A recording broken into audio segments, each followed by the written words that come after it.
السلام عليكم ورحمة الله وبركاته. عاملين ايه؟ يا رب تكونوا بخير. النهاردة هنعمل مع بعض حلا سهل وسريع واقتصادي جدا جدا جدا، وطلبات موجودة في كل بيت. ان شاء الله بإذن الله الفيديو يعجبكم وتعملوه يعجبكم ان شاء الله بإذن الله، وسهل وبسيط، وزي ما انت شايفة كده بجد حلو خالص ولذيذ وسهل. انا معايا هنا حاطة بولة هنا حوالي كوبايتين مية كبار. تمام، هحط عليهم 3 معالق من النشا. هحط هنا 3 معالق من النشا، واي نوع عصير عندك، عصير برتقال وفانيليا بطعم البرتقال لو موجوده، مش موجوده مفيش مشكله، ممكن نكتفي بالعصير بس.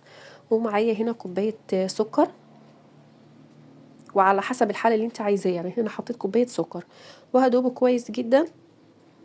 وبعد كده هرفعه على النار لغايه ما اوصل للقوام المناسب.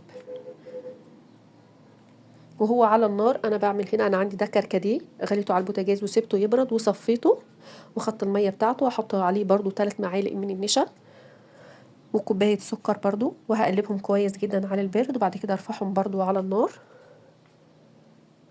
يبقى انا عندي كده عملت مهلبيه برتقال ومهلبيه كركديه بجد حلوه جدا جدا، ميكس مع بعض حلو خالص. ان شاء الله باذن الله يعجبكم، وطعمه لذيذ بجد واقتصادي وسهل جدا وسريع. انا هنا ده البرتقال، ده القوام اللي انا عايزاه، وهسيبه يبرد بس كده 5 دقايق. وبعد كده هحطه في البولات، في كاسات او اطباق ازاز، علشان يبين لك الطبقات اللي انت هتحطيها.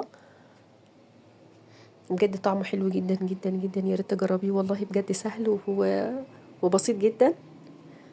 انا هنا بحط الطبقه الاولى وبسيبها تبرد برضو 5 دقايق.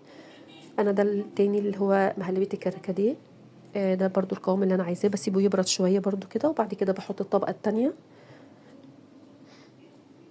يعني هي بين الطبقه التانية والاولى 5 دقايق بس بتبرد. وبعد كده بحطها. وبعد كده ممكن تزينيه بأي حاجة عندك، فارماسيل ألوان، فارماسيل بني، ممكن تسيبيه زي ما هو كده. بجد تحفة حلو خالص، والميكس مع بعض لذيذ جدا وسهل كمان وسريع وبسيط جدا. زي ما انت شايفة كده انا ببدأ احط الطبقة التانية بالراحة خالص. وياريت اشتراك في القناة ولايك وشير ولو عجبك الفيديو عشان يوصل له كل جديد. وانا هنا كنت خلصت الكمية، انا عملت معايا اكتر من كده يعني، عملت حوالي معايا 8 اطباق.